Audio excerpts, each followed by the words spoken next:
నిజం నిలకడగా అయినా తెలుస్తుంది అని అంటారు. మరి అది పీఓకే విషయంలో ఇప్పుడు అందరూ కూడా ఒప్పుకోక తప్పదు. ముఖ్యంగా పాక్ ఆక్యుపైడ్ కాశ్మీర్ రీజన్లో ఉన్నటువంటి వాళ్ళకి ఇది నిత్య సత్యంగా ఇప్పుడు వాళ్ళే తెలుసుకుంటున్నారు.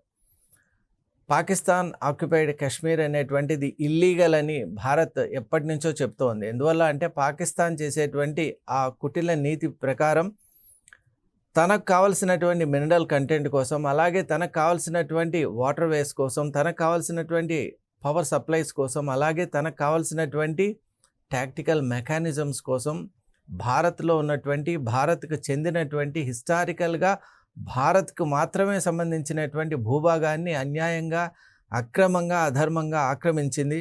అలాగే ఈరోజు అక్కడ ఉన్నటువంటి ప్రజలు కూడా ఒకప్పుడు పాకిస్తాన్ మాయమాటలు నమ్మారు. యాక్చువల్గా పాకిస్తాన్తో కనుక ఉన్నట్టయితే ఖచ్చితంగా వాళ్ళు అద్భుతమైనటువంటి ప్రగతి పథంతో ఉంటాం, అలాగే వాళ్ళకు కావాల్సినటువంటి వాళ్ళ హక్కులన్నీ కూడా పరిరక్షింపబడతాయి, అలాగే that is the safest haven't అని కూడా అనుకున్నారు. కానీ ఈరోజు మనం విజువల్స్లో చూడొచ్చు పాకిస్తాన్ పీఓకేలో ఉన్నటువంటి ప్రజల యొక్క నినాదాలు. ఆ హోర్న్ మనం ఒక్కసారి ఇమేజెస్ చూస్తేనే మనకు అర్థమవుతుంది. అంటే మహిళలు కూడా ముందుకు వస్తున్నటువంటి నేపథ్యంలో అక్కడ పరిస్థితులు ఎంత దారుణంగా ఉన్నాయో మనం అంచనా వేసుకోగలం.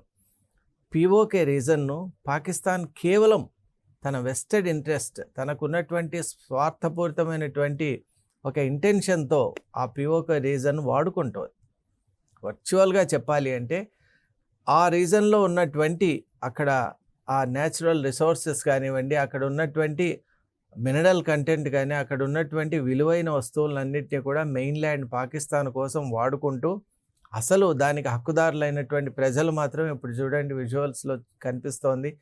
అలా మార్చులు, అలాగే పెద్ద పెద్ద ఆందోళనలు, అలాగే వాళ్ళు రోడ్ల మీదకి వచ్చి అన్ని రకాలుగా కూడా తమ యొక్క నిరసన వ్యక్తం చేస్తున్నారు. మరి ఈ పరిస్థితికి కారణం ఏంటి, అలాగే దీనికి సొల్యూషన్ ఏంటి, ఇప్పుడు మనం చర్చించుకునే ప్రయత్నం చేద్దాం.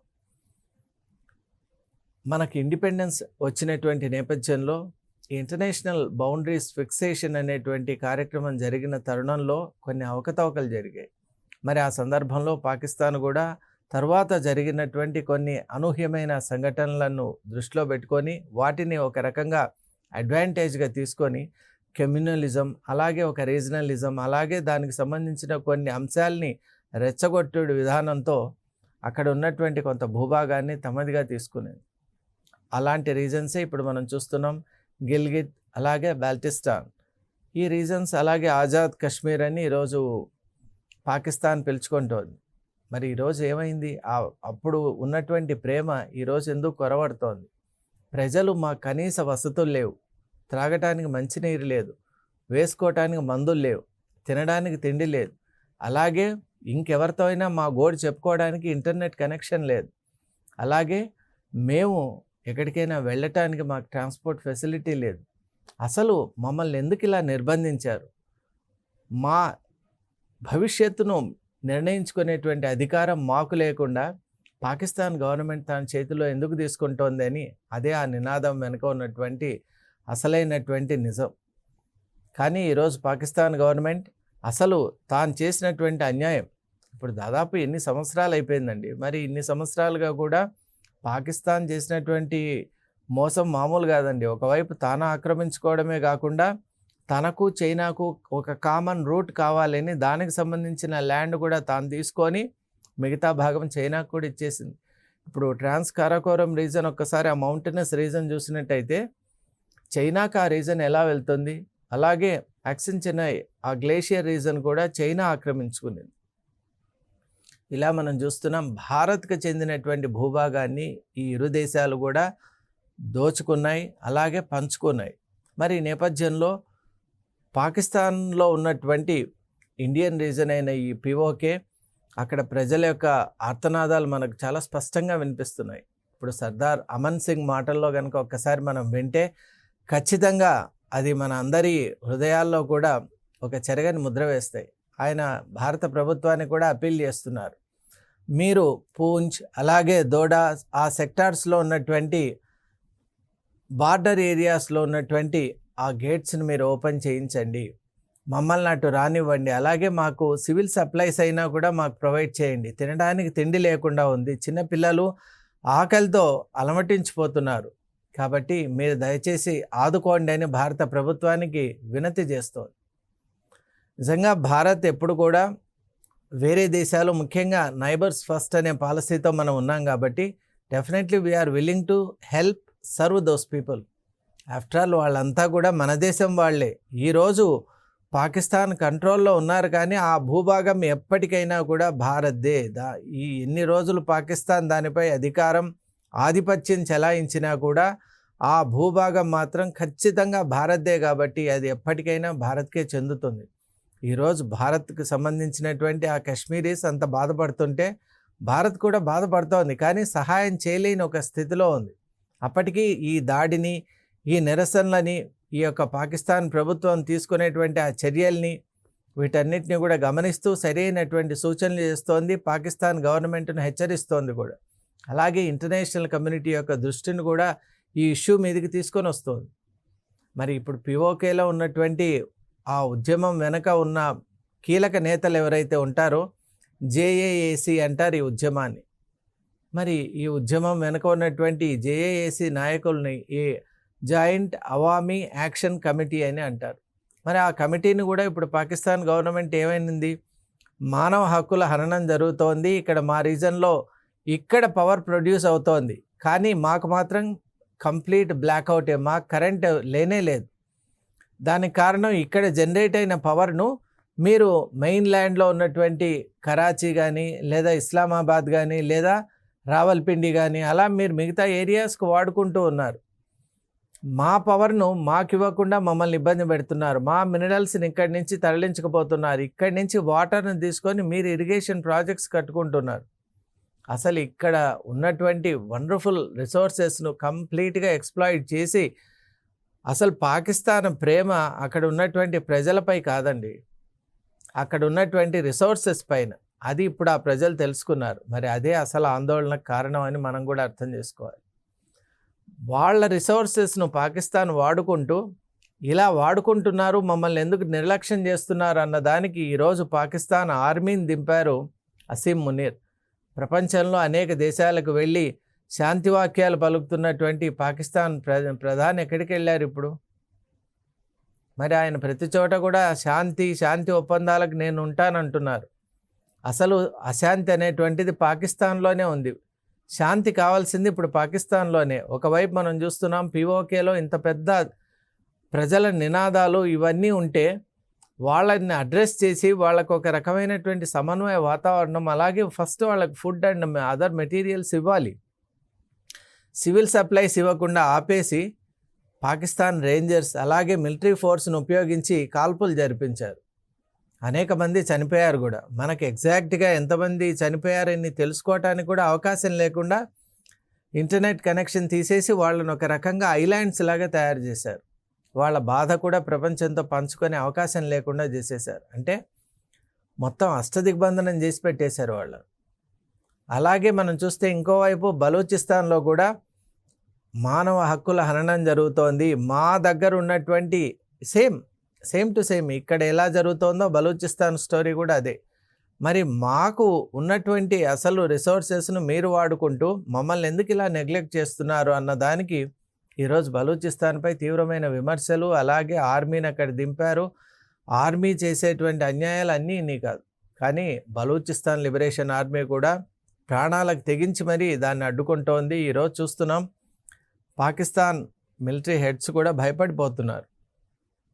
మరి అటువంటి భీవత్సమైన వాతావరణం. మరొక వైపు చూస్తే ఆఫ్ఘన్పై మీరు విపరీతమైన దాడులు చేస్తున్నారు. మరి అక్కడ పాక్ తాలిబాన్ అలాగే ఈ ఫోర్సెస్ మధ్య పెద్ద యుద్ధాలు జరుగుతున్నాయి. మరి అంటే పాకిస్తాన్లో ఎకనామిక్ వాల్యూస్ ఎట్లా ఉన్నాయంటే దారుణంగా ఉండి మీరేమో గ్రే లిస్ట్లో ఉన్నారు. మరి ఇంత జరుగుతోందంటే మీ ఎకనామిక్ కోషియంట్స్ బాలేవు, మీ పరిపాలన లేదు. మిలిటరీ పాలిస్తుందా లేకుంటే డెమోక్రసీ పాలిస్తుందా అంటే అది మీకే తెలియదు. ఎప్పుడే గవర్నమెంట్ ఉంటుందో, ఎప్పుడు మిలిటరీ వాళ్ళు అవునంటే ఉంటుంది, కాదంటే వెళ్ళిపోతుంది. అది మీ పరిస్థితి. అసలు మీ ప్రజలను పట్టించుకునే వాళ్ళు లేరు. మత కల్లోలాలు, దీనికి తోడు విపరీతమైనటువంటి రాజకీయాలు, గందరగోళాలు, అలాగే మీ రీజన్స్లో ఉన్న ఇన్ఈక్వాలిటీస్, ఒక చోట ఎక్కువ రిచ్ పువర్ డివైడ్ విపరీతం. ఎంపీస్కి ఉన్నటువంటి లగ్జూరియస్ విల్లాస్ అలాగే ఏమీ లేకుండా అసలు నెక్స్ట్ డే ఎలా గడుస్తుందని తెలియనటువంటి బీద ప్రజలు కూడా ఉన్నారు. మరి ఇంత వ్యత్యాసం మీ దేశంలో ఉంటే అసలు పీస్, శాంతి అనేటువంటిది మీకు అవసరం. అలాంటిది మీరు మీ దేశంలో ఉన్నటువంటి వ్యవహారాలను చక్కబెట్టుకోకుండా మేము స్విట్జర్లాండ్కి వెళ్ళి అమెరికాను ఇరాన్ను కలుపుతాం, లేకుంటే మేము ఇప్పుడు ఎప్పుడో జరిగినటువంటి ఈజిప్టు తర్వాత ఇంకో దేశం మధ్య మేము సంధిని కూరుస్తాం, లేదా ఇజ్రాయిల్ లెబనాన్ మధ్య మేము ఒక రకంగా మధ్యవర్తిత్వానికి వస్తామని అసలు మీరు మాట్లాడడంలో ఏమైనా అర్థం ఉందా చెప్పండి? Pakistan is not clean by itself. Pakistan is a terrorist state. First మీ దగ్గర ఉన్నటువంటి టెర్రరిస్ట్ యాక్టివిటీస్ని కంప్లీట్గా నిర్మూలించండి. మీ దేశంలో ఉన్నటువంటి అల్లర్లు, ఏదైతే ఇబ్బందులు ఉన్నాయో వాటిని మీరు ఫస్ట్ పట్టించుకొని అక్కడ మానవ హక్కుల్ని కాపాడుకోండి. అలాగే మీ దేశ ఆర్థిక వ్యవస్థను మళ్ళీ మీరు పునర్నిర్మించుకోండి. ఆ తర్వాత మీరు ప్రపంచ దేశాల గురించి ఆలోచన చేయొచ్చు. అని మీ ఇంట్లోనే ఇంత దారుణమైన పరిస్థితులు పెట్టుకున్నారు. ఇప్పుడు పిఓకేలో చూడండి, మహిళలు కూడా అట్లా రోడ్డెక్కి వస్తున్నారంటే ఇక చిన్నపిల్లల గతి ఏంటి? అక్కడ ఉన్నటువంటి ప్రజలు ఇంత ఆందోళన పడుతున్నారంటే ప్రభుత్వం అసలు ఏమీ పట్టనట్టు ఉండడం అన్ని దేశాలు కూడా ఆశ్చర్యపోతున్నాయి. ఇప్పుడు ఈ పిఓకే అనేటువంటిది వీళ్ళు దాచిపెడితే దాగేది కాదండి. వీళ్ళ సంబంధించిన వాళ్ళంతా కూడా ఇప్పుడు అమెరికాలో ఉన్నారు, ఇంగ్లాండ్లో ఉన్నారు. అలా ఈ పిఓకేకి సంబంధించినటువంటి వాళ్ళ పిల్లలు అక్కడ ఉన్నటువంటి వాళ్ళ ఆందోళన చేపట్టారు ఈరోజు. దాని ద్వారా యావత్ ప్రపంచం కూడా గుర్తిస్తోంది. ఇప్పుడు ప్రముఖ న్యూస్ ఛానల్స్ అన్నీ కూడా ఈ ఆందోళన, ఈ యొక్క వ్యతిరేక ధోరణులు, పాకిస్తాన్ చేసిన ఈ ఘనకార్యాలు, ఈ షూటింగ్ ఇవన్నీ కూడా గుర్తించి అసలు పాకిస్తాన్ ప్రజల్ని ఎలా, వాళ్ళ హక్కుల్ని ఎలా కాలరాస్తోందో చాలా స్పష్టంగా ఆ మీడియాలో మనం వింటూ ఉన్నాం.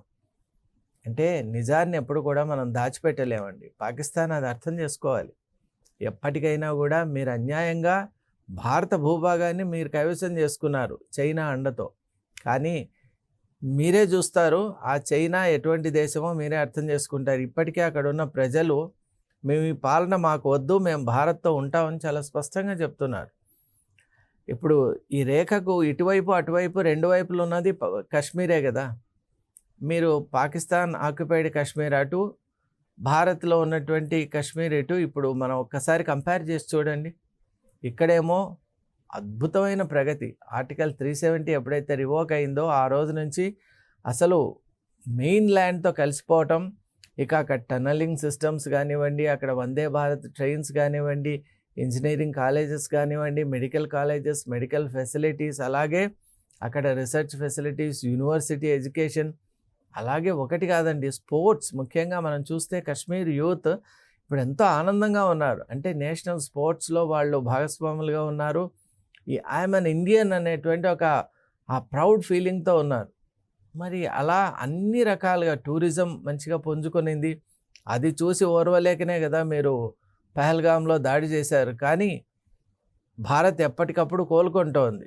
ప్రపంచ దేశాలు గుర్తిస్తున్నాయి. మరి ఈరోజు కాశ్మీర్లో జరుగుతున్నటువంటి అద్భుతమైన అభివృద్ధి ఏదైతే ఉందో, అటు సైడ్ ఉన్నటువంటి రేఖకు అటువైపు ఉన్నటువంటి కాశ్మీర్లు కూడా గమనిస్తున్నారు. కాబట్టి వాళ్ళు భారత్తో చేరి భారత్తోనే మేము ఉంటామనేటువంటి ఒక సంకల్పంతో ఉన్నారు. ఇప్పుడు కూడా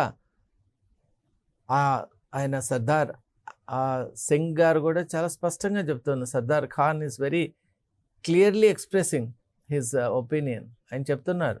అమాన్ ఖాన్ గారు కూడా చాలా స్పష్టంగా చెప్తున్నారు, భారత్తోనే మేము ఉంటాం, భారత్నే మేము రిక్వెస్ట్ చేస్తున్నాం, మాకు సివిల్ సప్లైస్ అయినా రెస్టోర్ చేయాలి. అంటే టైం అనేటువంటి చూడండి, ఒకప్పుడు మీరు అన్నీ మీకు అనుకూలంగా ఉన్నాయని మీరు ప్రజలను రెచ్చగొట్టారు.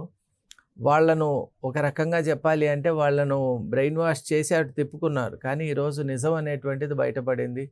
ఈరోజు అదే ప్రజలే ఈరోజు ఏమంటున్నారంటే పాకిస్తాన్ అనే పేరు అనటానికి కూడా వాళ్ళకి ఇష్టం లేదు.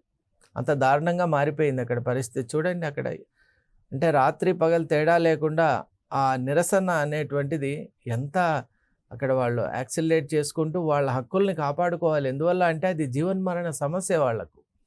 ఇక వాళ్ళు బ్రతికి ఉండాలి అనుకుంటే పాకిస్తాన్ చెర నుండి బయటపడాలి. అది అక్కడ ఉన్నటువంటి వాళ్ళకి అర్థమైపోయింది. అందుకే ఆల్టర్నేటివ్స్ కూడా చూస్తున్నారు.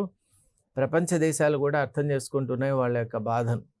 మరి ఇది నేపథ్యం కాబట్టి పాకిస్తాన్ ఇప్పటికైనా కూడా భారత భూభాగాన్ని భారత్కు అప్పగించాల్సిందే. That is the only solution. అంతేగాని మీరేదో అక్కడ ఉన్నటువంటి విలువైన వస్తువులు తీసుకొని ఆ ప్రజల్ని ఇబ్బంది పెడతామని చూశారు, కానీ ఆ ప్రజలు ఇప్పుడు అర్థం చేసుకున్నారు ఖచ్చితంగా they are not interested in staying with Pakistan anymore. ఎందువల్ల అంటే మీరు ఎన్ని కుట్రలు చేసినా, ఎన్ని అన్యాయాలు చేసినా, ఎన్ని రకాలుగా మీరు ఇంటర్నేషనల్ కమ్యూనిటీ ముందు శాంతి వచనాలు పలికినా కూడా మీ రియాలిటీ అలా ఉంటుంది. అసలు మీ దేశంలో ఉన్నటువంటి పరిస్థితులు అవి కాబట్టి ఇక మీరు ఏ దేశాల మధ్య కూడా మధ్యవర్తిత్వం, అలాగే రికాన్సిలేషన్ చేస్తాము, శాంతి ఒప్పందాలు, పీస్ ట్రూసులు చేస్తాం అనేటువంటి మాటలు మీరు మాట్లాడకపోతేనే మీ గౌరవం అనేది నిలబడుతుంది. First Pakistan has to restore peace in its own regions. తన దేశంలో తాను తన పరిస్థితుల్ని చక్కదిద్దుకోవాలి. అలాగే భారత భూభాగాన్ని ఖచ్చితంగా భారత్కు తిరిగి ఇవ్వాలి. That is the only solution. Thank you.